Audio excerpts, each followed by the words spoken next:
Welcome to our channel. Our Summon 2 topic is Language Choice in Out-of-Class Group Work among Multilingual University Students. This slide presents a brief overview of the study, similar to an abstract. In terms of background, with the internationalization of higher education, multilingual interaction has become increasingly common in university group work.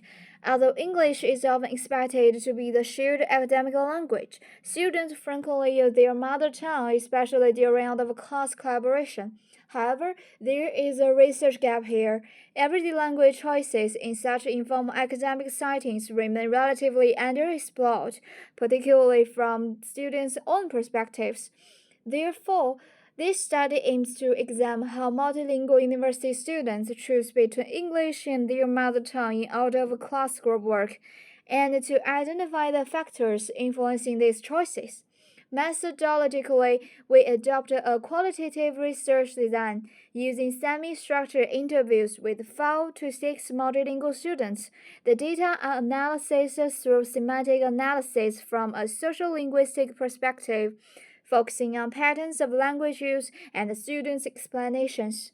Finally, as this is a pilot study, the purpose is not to make broad generalizations, but to assess whether the collected data can adequately address the research questions and provide preliminary insights. This slide further explains the background and the motivation of the study. First, you can see in terms of context, the internationalization of higher education has made multilingual interaction a common feature of university life. Students from different linguistic backgrounds often collaborate in group tasks where English is usually treated as a shared academic language. However, English is not the only language used. In out-of-class group work, which is a less regulated space, students often switch to their mother tongue to improve understanding, efficiency, and interactional smoothness. Previous studies suggest that the multilingual students do not follow a strict English-only pattern. Instead, they make flexible language choices, shaped by factors such as context, task demands, and the people involved. Despite this, there is still a clear research gap.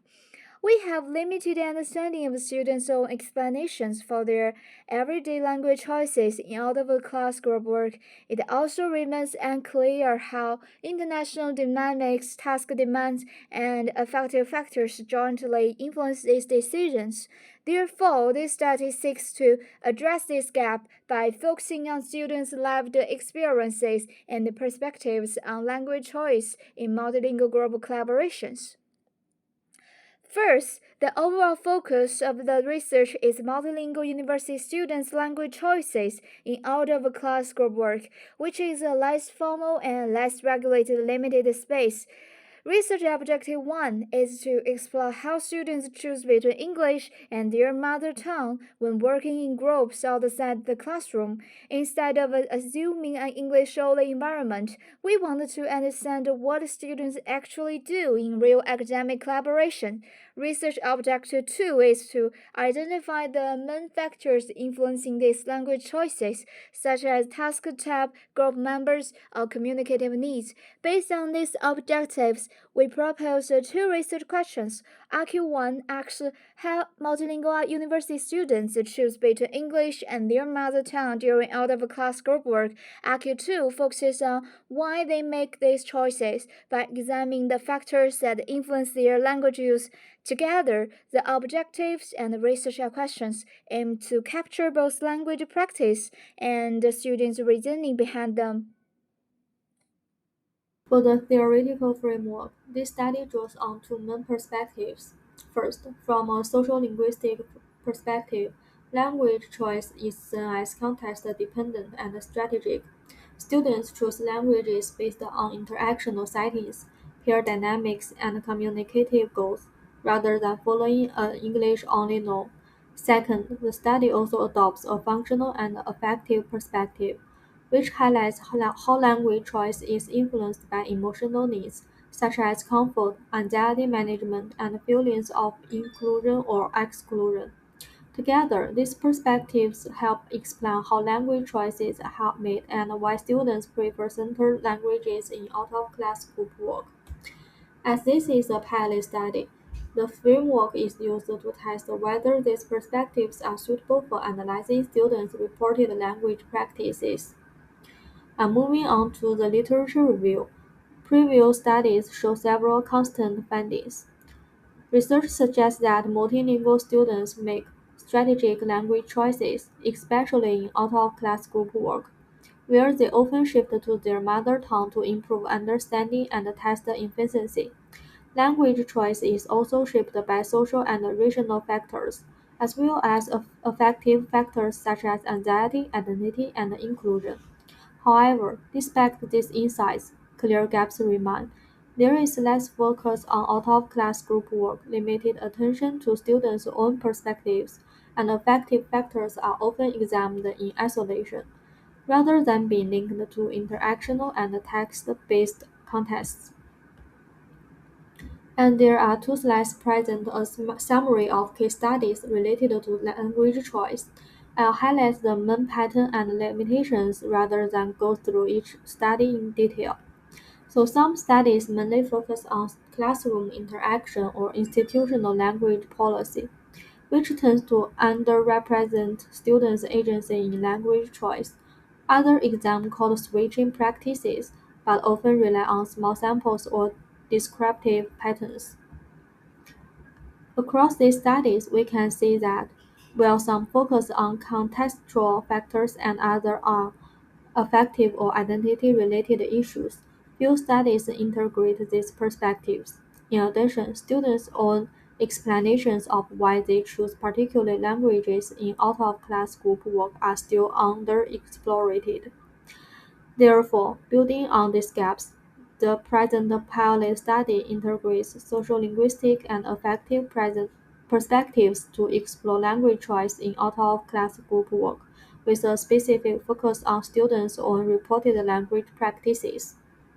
Part I will introduce a research design. This study used a small-scale qualitative pilot study. We choose this design because our aim is not to generalize but to understand students' real language choice in out-of-class group work. Our main method is semi-structured interviews, which allow students to explain their experience in their own words. Another key feature is that the design is flexible and interactive. If we find that some research questions are not fully answered, we may conduct additional interviews. Overall, the goal is to make sure our methods can clearly address our research objectives and research questions. This slide showed how our methods aligns with the ROS and RQS. Basically, our interviews focus on two things. Firstly, we explore how students choose between English and their mother tongue, which addresses RO1 and RQ1.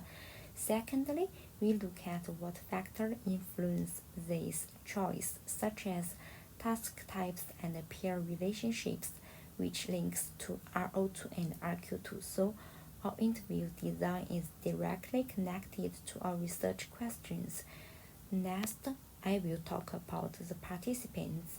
We interview 4 to 6 multilingual university students, including both local and international students. We use convenience and purposive sampling means participants are easily to accept but also meet special criteria. They must regularly join out-of-class group work and use at least two languages in academic or social contexts. The small sample size is suitable because this is a parallel study focusing on in-depth exploration. For data collection, we conduct semi-structured interview lasting about 20 to 30 minutes. English is the main interview language, but participants can also use the mother tongue when needed.